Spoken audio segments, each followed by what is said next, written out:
Travel demand and supply very at different time scales.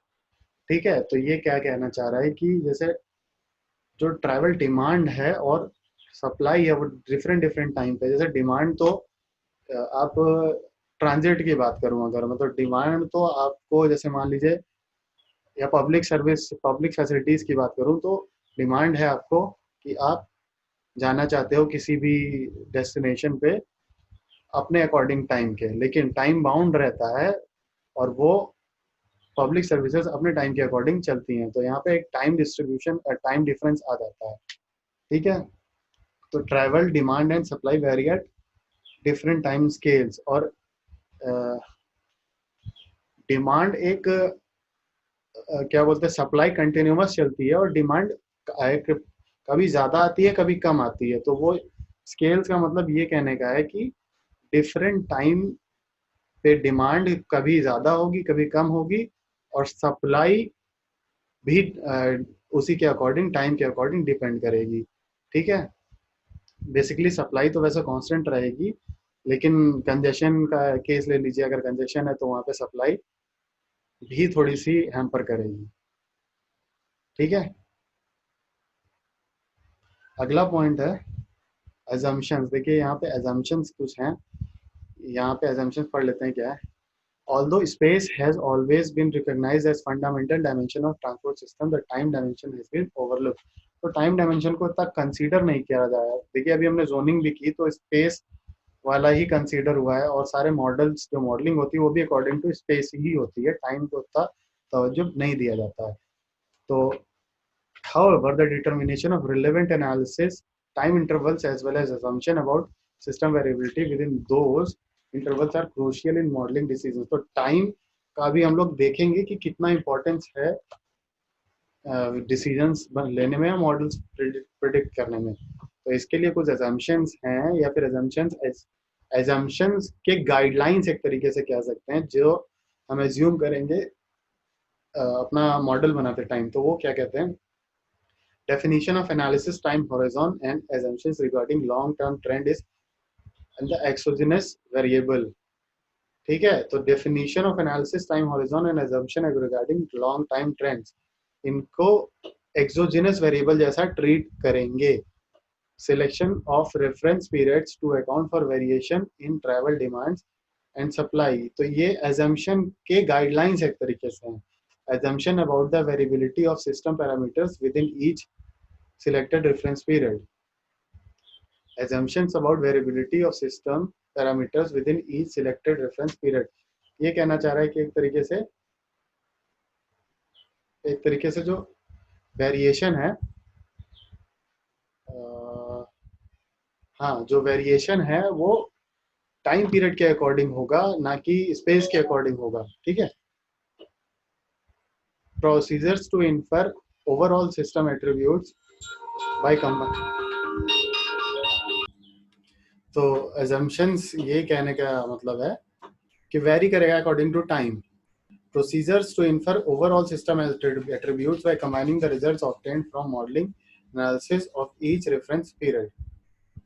तो ये सब assumptions हैं, इनको you can go through this। ये assumptions के basically एक तरीके से guidelines हैं कि कैसे assume करना है टाइम को relevant मानते हुए। ठीक है, तो अब क्या है, जैसे जनरली यहाँ पे दो डिफरेंट टाइम स्केल्स होती हैं, एक होती है डिजाइन के लिए और एक होती है इकोनॉमिक और फाइनेंशियल के लिए। तो डिजाइन के लिए जो होती है, ये देखिए डिजाइन के लिए, और दूसरी इकोनॉमिक एंड फाइनेंशियल के लिए।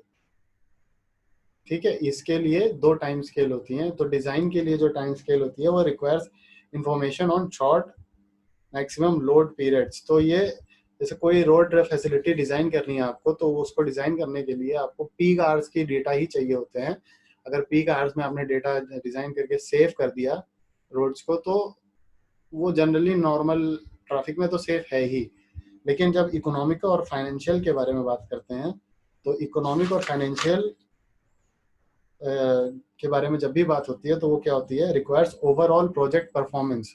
ठीक है, ये एक घंटे का एनालिसिस करके या 2 घंटे का एनालिसिस करके आप नहीं बता सकते हो कि पूरे प्रोजेक्ट का क्या इकोनॉमिक या फाइनेंशियल इवैल्यूएशन रहा है।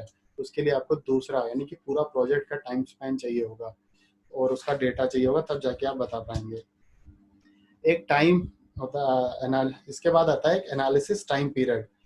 तो ये पीरियड जो होता है वो रिलेवेंट टू होल स्टडी होता है, पूरे स्टडी जिसके अंदर की गई है, जो एनालिसिस आप कर रहे हो या मॉडलिंग आप करने जा रहे हो, तो उसके लिए एक प्रॉपर स्टडी करोगे टाइम पीरियड की, ठीक है। तो उस टाइम पीरियड में जो स्टडी करोगे उसे कहेंगे एनालिसिस पीरियड, ठीक है। इट मे इंक्लूड ईयर्स और डेकेड्स, ठीक है। इसका मतलब कि जो एनालिसिस होगी, वो जो आपको डेटा मिलेगा, जैसे कि आप ट्रेंड फॉलो कर रहे हो, जैसे कोई व्हीकल्स का डेटा अगर आपको चाहिए कि 1980 में कितना व्हीकल्स थे, 1990 में कितने व्हीकल्स हुए, 2000 में कितने व्हीकल्स हुए, तो वो एक एनालिसिस पीरियड जो होगा वो एनालाइज कर रहे हो कि कितने टाइम का डेटा आपको मिला है, ठीक है। लेकिन जब हम कभी भी डेटा जो इसका मॉडल कर रहे हैं वो डे पर ईयर के हिसाब से जनरली हम मॉडल करते हैं। तो डे पर ईयर के हिसाब से जब निकालते हैं, इस generally model as limited number of period, example day per year, and the results. उसके बाद जब हम डे पर ईयर के हिसाब से निकाल लेते हैं, फिर एक दिन का हमें पता लग गया तो हम उसको एक्सट्रापोलेट कर देते हैं पूरे ईयर के लिए। तो ये होता है एनालिसिस टाइम पीरियड का basically detail.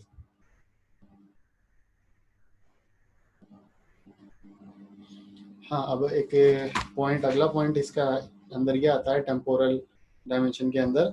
A small scale time period may be used if demand and supply remain constant and but transportation system characteristics change over time,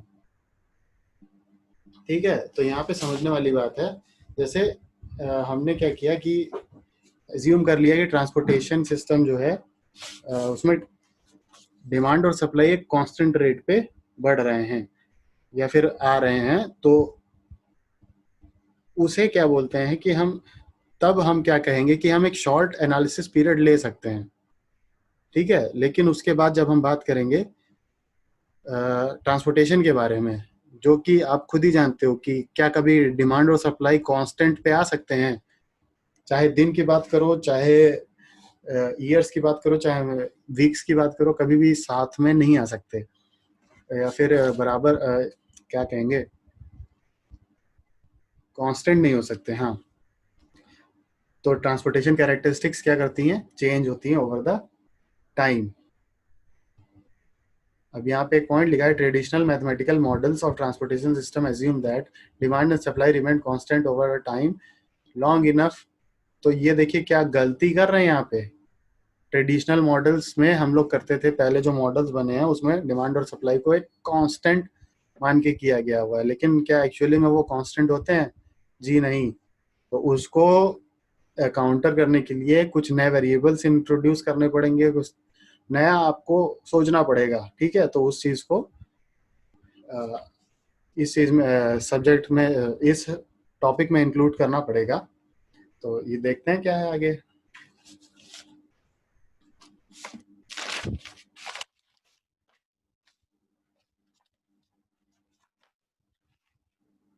तो यहाँ पे एक डायग्राम देखिए जिससे कि समझ में आए थोड़ा। ये देखिए यहाँ पे डायग्राम क्या कहना चाह रहा है, एक टाइम के हिसाब से daily trips by purpose design की गई है।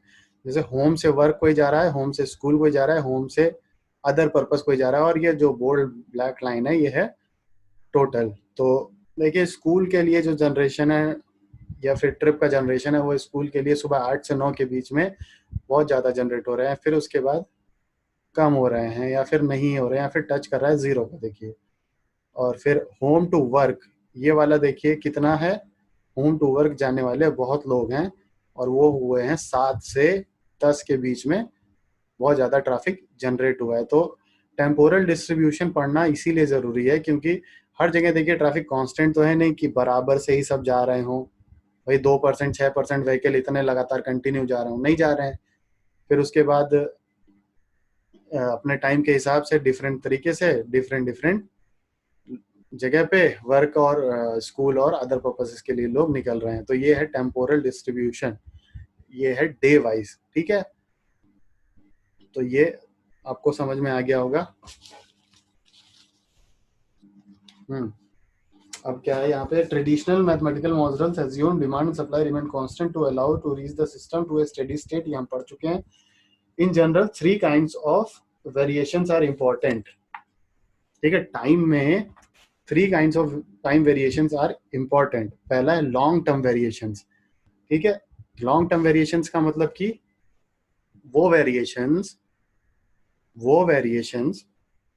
जो कि लंबे समय के लिए हो, जैसे कि ईयर वाइज बेसिस पे हो, ठीक है। तो ये लॉन्ग का हम एक एग्जांपल देख लेते हैं। जैसे लॉन्ग टर्म में क्या है, लंबे समय के लिए हो, जो कि 365 एलिमेंट्री पीरियड, मतलब कि 365 दिन के लिए हो या एक साल के लिए हो। और इसका एग्जांपल क्या है, variation in the level of economic activity, production, technology, house hold income, individual vehicle ownership, socio demographic population characteristic lifestyle, urban migration, the stock of transportation facilities and services have significantly modified the level and structure of passenger and freight travel over the years. तो ये जो ऊपर चीजें लिखी हुई हैं बहुत difficult नहीं है, आसान सी हैं, सब मतलब समझ में आ गया होगा। तो ये ओवर द ईयर्स क्या हुई हैं, इंक्रीज हुई हैं, ठीक है। इसका एक एग्जांपल ये आपने देखा, इसका फिगर में देखेंगे तो नीचे देखिए लिखा हुआ है रोड्स, इनलैंड नेविगेशन, सी, रेल और पाइपलाइन। इस पे फ्राइट का ट्रांसपोर्ट और पैसेंजर का ट्रांसपोर्ट। तो ये देखिए यहाँ पे रोड और इनलैंड नेविगेशन सी, तो ये लेजेंड से समझ में आ रहा होगा। हर ईयर के हिसाब से एक ये जो डेटा है ये है यूरोपियन पैसेंजर एंड फ्रीट डिमांड का ट्रेंड है। तो वहां पे अगर ऐसा है तो हर जगह पे ही ऐसा है, कहीं पे ज्यादा इंक्रीज हो रहा है, कहीं पे कम। तो ये जो ईयर वाइज देखिए ईयर वाइज ट्रेंड दिखा रहा है, इसी को हम लॉन्ग टर्म वेरिएशन कहते हैं या ट्रेंड कहते हैं। तो सिंपल सा है, कोई डिफिकल्ट नहीं है। अब आता है हमारा अगला, साइक्लिक या फिर सीजनल वेरिएशन। तो साइक्लिक और सीजनल वेरिएशन में ऐसा कुछ टाइम लिमिट नहीं होता है, ये ये कर सकता है, ईयर्स में भी हो सकता है, डेज में भी हो सकता है और वीक्स में भी हो सकता है। डिपेंड करता है कि आप किस वे में आप इसे कैलकुलेट करना चाह रहे हो। ऐसे इसका एग्जांपल अगर देखें तो डेली के हिसाब से देखा जाए तो डेली क्या सुबह 7 से 10 के बीच में ही लोग ऑफिस जाएंगे, क्या सुबह से 7 से 8 के बीच में ही बच्चे स्कूल जाएंगे। तो हर रोज देखेंगे कि हाँ यही साइकिल चल रही है, यही चीज चल रही है, ठीक है। या फिर मंथली क्या है, हर मंथ में कितना नंबर ऑफ व्हीकल्स गए, इस मंथ में इतने नंबर ऑफ व्हीकल्स गए, अगले मंथ में साइक्लिक इतने नंबर ऑफ व्हीकल्स गए, ठीक है। तो एक तरीके से ट्रैफिक उतना ही है या फिर थोड़ा सा बढ़ गया, ठीक है। तो ये साइक्लिक वेरिएशन इसे कहते हैं कि हर रोज की में कितना वेरिएशन आ रहा है या फिर कि हर साइकिल में कितना डिफरेंस आ रहा है, इसे कहते हैं cyclic variation. These variation repeat themselves cyclic can be observed bye averaging over number of cycle, ठीक है। तो आज इतने व्हीकल गए, कल 100 व्हीकल गए, कल 99 गए, परसों 101 गए। तो ऑन एन एवरेज 100 व्हीकल्स रोज जा रहे हैं। तो किस टाइम पे जा रहे हैं, 8 से 9 के बीच में जा रहे हैं, लेकिन उसके बाद नहीं जा रहे हैं या फिर उसके बाद कम हो जा रहे हैं। तो ये एक साइक्लिक वेरिएशन समझने का तरीका है। अगला है बिटवीन पीरियड वेरिएशंस। तो अब जैसे एक दिन, अब ये होता है साइक्लिक या फिर लॉन्ग टर्म वेरिएशन के बीच में जो डिफरेंस आ रहा है उस वेरिएशन को बताता है। तो ये इन दोनों के बीच के बेसिकली एक डिफरेंस को बताएगा, ठीक है। Occurs due to unpredictable behaviour of traffic element, जैसे कि ह्यूमन बिहेवियर नहीं जान सकते भाई कब कौन क्या सोच रहा है, किधर से कौन सा ट्रैफिक कौन सा रोड ले लेगा, ठीक है। बाईपास जाना है या फिर उसको वही रोड फॉलो करनी है, किस पर्पस के लिए जा रहा है, माइंडसेट क्या है उसका, ये सब डिपेंड करता है वेरिएशंस पर। ये वेरी कर जाएगी। तो जो वेरी होगा साइक्लिक या फिर लॉन्ग टर्म में, वो वेरिएशन को हम बिटवीन पीरियड वेरिएशंस में देखेंगे, ठीक है। तो हमारा ये वाला जो टॉपिक था टेम्पोरल डिस्ट्रीब्यूशन, ये हम खत्म कर चुके हैं। अगला जो हमारा टॉपिक होगा वो रिलेवेंट टू ट्रैवल डिमांड होगा, वो हम नेक्स्ट लेक्चर में देखेंगे। तो आपको ये सब समझ में आ गया होगा। यहाँ पे सिंपल सी कुछ चीजें खास नहीं लिखी हुई है, उसी चीज को रिपीट करा गया है और इसी चीज का एग्जाम्पल दिया गया हुआ है, तो उसको आप लोग you can go through this once, और आप लोग को पूरी चीजें समझ में आ जाएंगी, will be able to understand this very easily. ठीक है, बस ज्यादा दिमाग मत लगाइए, बस चलते चलिए जो सब्जेक्ट चल रहा है, और पूरा सब्जेक्ट आपको क्लियर हो जाएगा। ठीक है, thank you, have a great day, all the best.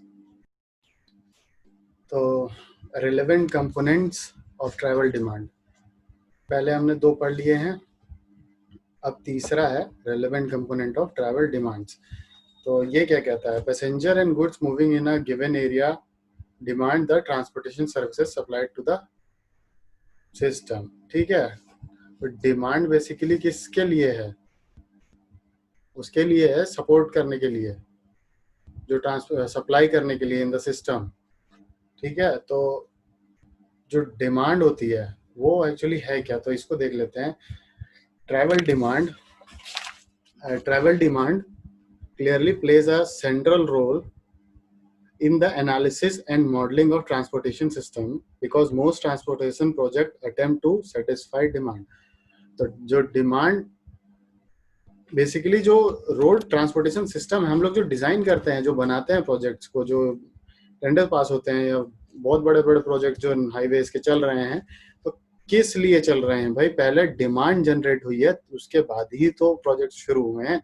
तो पहले डिमांड जो जनरेट हुई है उस हिसाब से एनालिसिस किया गया है कि क्या रखना है, क्या स्पेसिफिकेशन होनी चाहिए, क्या पॉलिसीज होनी चाहिए जिसके थ्रू ये रोड या फिर ये ट्रांसपोर्ट सिस्टम पूरा बनना है। ठीक है, तो उस ट्रांसपोर्ट सिस्टम को आगे बनाया जाता है। अब travellers choice can significantly affect the performance of transportation supply. ठीक है, अब जैसे कि ट्रैवलर्स का जो चॉइस है, जैसे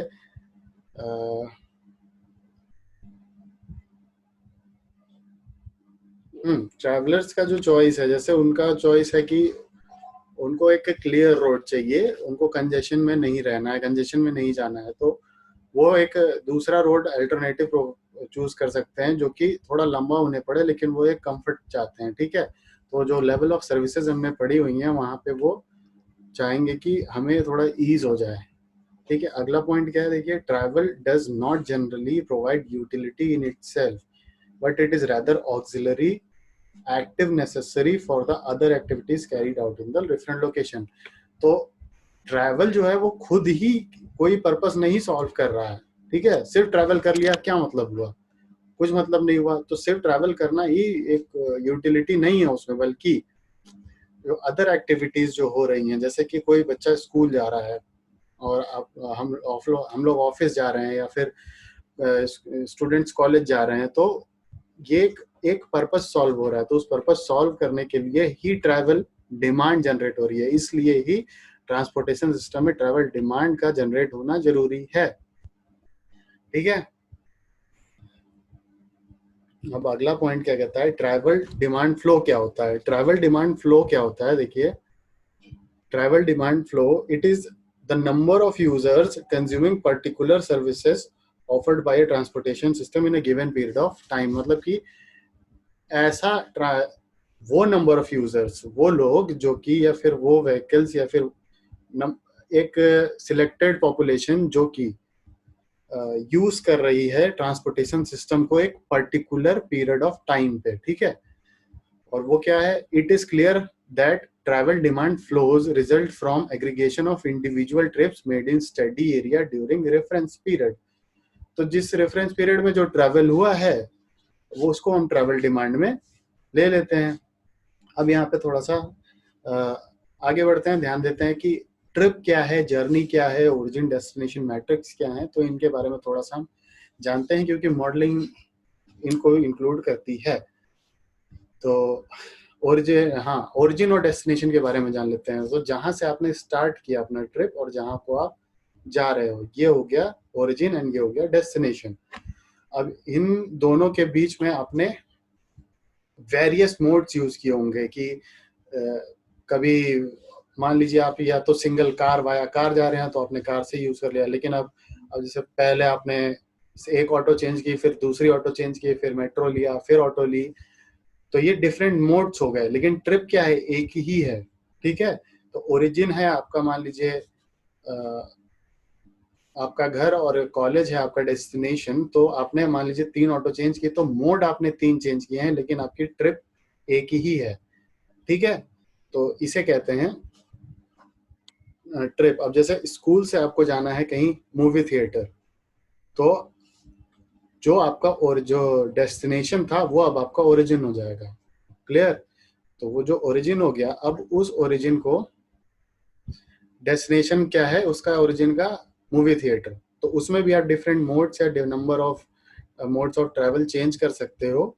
तो वो भी एक क्या होगी, ट्रिप हो जाएगी। ठीक है, तो पहली ट्रिप आपने क्या की, स्कूल, घर से स्कूल। दूसरी ट्रिप ट्रिप की कॉलेज से मूवी थिएटर। तो जो वो ट्रिप थी, अब इन दोनों ट्रिप को या फिर नंबर ऑफ ट्रिप्स को अगर हम जोड़ दें, तो इसे हम जर्नी कहते हैं।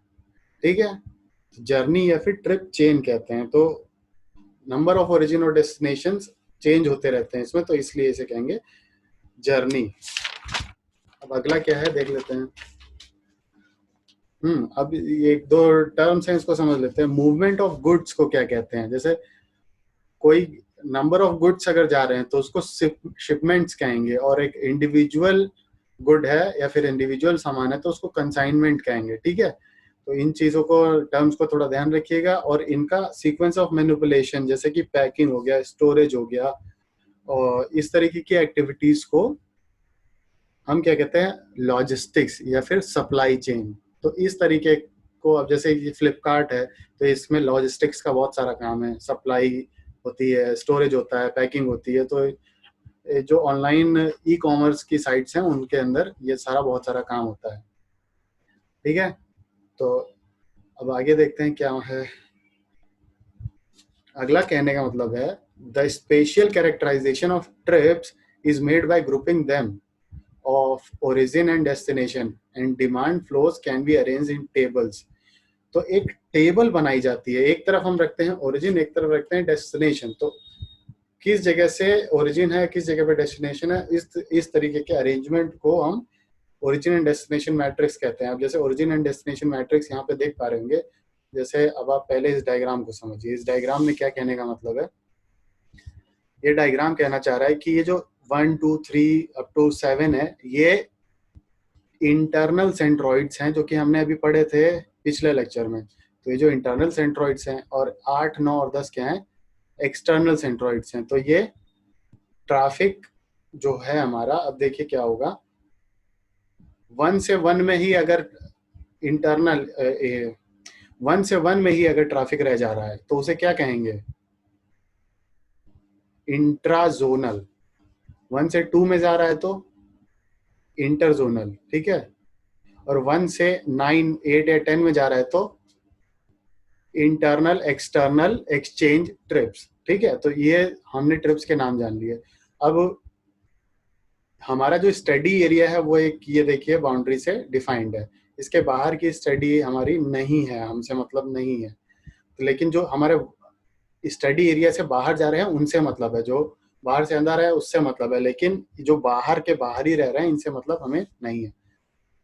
तो अब इस टेबल को देखते हैं कैसे बनी है। जैसे 1 से अगर 1 में ही ट्रिप रह गई तो 1 से 1 के अंदर ही रह जाएगी। अगर जैसे 1 से 2 में नंबर ऑफ व्हीकल्स जो जा रहे होंगे, 1 से 2 में जो नंबर ऑफ व्हीकल जा रहे होंगे वो यहाँ लिखे गए, 1 से 2 में जो जा रहे होंगे। ठीक है, ओरिजिन इधर है, डेस्टिनेशन इधर है। 1 से, इसी तरीके से 1 से 2 3 4 5 6 7 और फिर उसके बाद 8। तो 1 से 8 में जा रहे होंगे जो, वो यहाँ लिखे गए, 9 में यहाँ, 10 में यहाँ। तो इनको ट्रिप्स के नाम देखिए, इंटरनल ट्रिप्स जो अपने जोन, जो स्टडी एरिया के अंदर में ही है, और इंटरनल एक्सटर्नल एक्सचेंज ट्रिप मतलब कि जो स्टडी एरिया से बाहर जा रही हैं। ठीक है, और एक्सटर्नल इंटरनल एक्सचेंज ट्रिप मतलब कि जो स्टडी एरिया के अंदर आ रही हैं बाहर से। और क्रॉसिंग ट्रिप मतलब कि जो हमारे मतलब की नहीं है। ठीक है, ये 8 9 10 से 8 9 10 में ही जा रही हैं, तो वो हमारे स्टडी एरिया में नहीं आ रही हैं। बस हो सकता है इस जोन का क्रॉस यूज कर रही होंगी, बस यहाँ से यहाँ जाने के लिए उन्होंने रोड्स का यूज किया होगा। ठीक है, तो अब जरा एक चीज समझते हैं यहाँ पे। जो DO है, मतलब कि किसी भी जोन से जनरेट हुई, नंबर ऑफ 1 से जनरेट हुई 2 पे गई, 1 से जनरेट हुई 3 पे गई, तो total number of trips generated from 1 अगर निकालना हो मुझे, तो मैं कैसे कहूंगा कि total number of trips generated from 1 जो होगी वो ये 1 से 1 पे गई, 1 से 2 पे गई, 1 से 3 पे गई, 1 से 4 पे गई, तो ये सारे नंबर ऑफ ट्रिप्स को क्या मैं ऐड कर दूंगा तो मुझे total number of trips generated from 1 मिल जाएगी। यही चीज लिखी है कि number of trips originated from any origin is summation of DOD, मतलब कि वो जो जनरेट हुई है वहां से पूरे एंड तक जितने डेस्टिनेशंस हैं सबको जोड़ना है। और अगर मैं कहूं कि मुझे एक जगह पर डेस्टिनेशन पर कितने नंबर ऑफ ट्रिप्स आई हैं, तो क्या मैं उस कॉलम के सारे नंबर्स को ऐड कर दूंगा। जैसे 2 पे देखना है तो मैं 2 की कॉलम लूंगा और सारे नंबर्स को ऐड कर दूंगा, तो यहाँ मुझे मिल जाएगा total number of trips attracted by 2। तो इस तरीके से हम पता लगा सकते हैं। अब जैसे कि मुझे पता करना है कि टोटल नंबर ऑफ ट्रिप्स हुई कितनी है 1 से 7 के बीच में, ठीक है, तो क्या मैं सारे ट्रिप्स को जो जनरेट हुई हैं सब ऐड कर दूंगा, एक मैट्रिक्स का सारे रोज और कॉलम का एडिशन कर दूंगा, तो क्या मिल जाएगा टोटल नंबर ऑफ ट्रिप्स। तो ये लास्ट में यही दिखाया हुआ है, ठीक है। और बाकी हमने नाम देख लिए सबके, और जो पार्ट है ये भी खत्म करते हैं।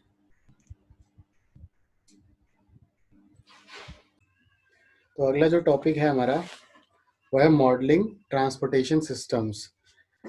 मॉडलिंग से हम क्या समझते हैं, देखिए यहाँ से शुरू होता है बेसिकली आपका मेन जो चैप्टर है या फिर जो सब्जेक्ट है। तो मॉडल क्या होता है? मॉडल एक्चुअली वो होता है जो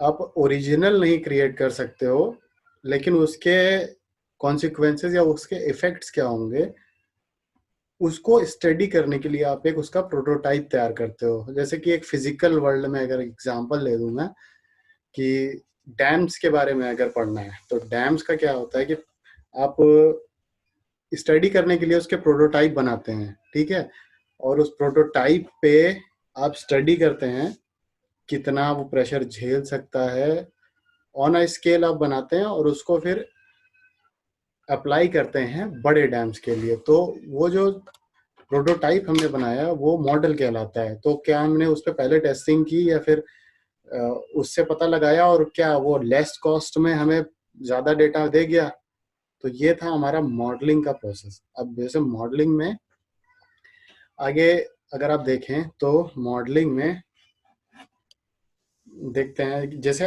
हाँ एक चीज ध्यान दीजिएगा, मॉडलिंग अब वहां पे फिजिकल मॉडल तैयार हुआ है, लेकिन यहाँ पे हम क्या कर रहे हैं, मैथमेटिकल मॉडलिंग कर रहे हैं। मैथमेटिकल मॉडलिंग में हम फ्यूचर प्रिडिक्शन कर सकते हैं।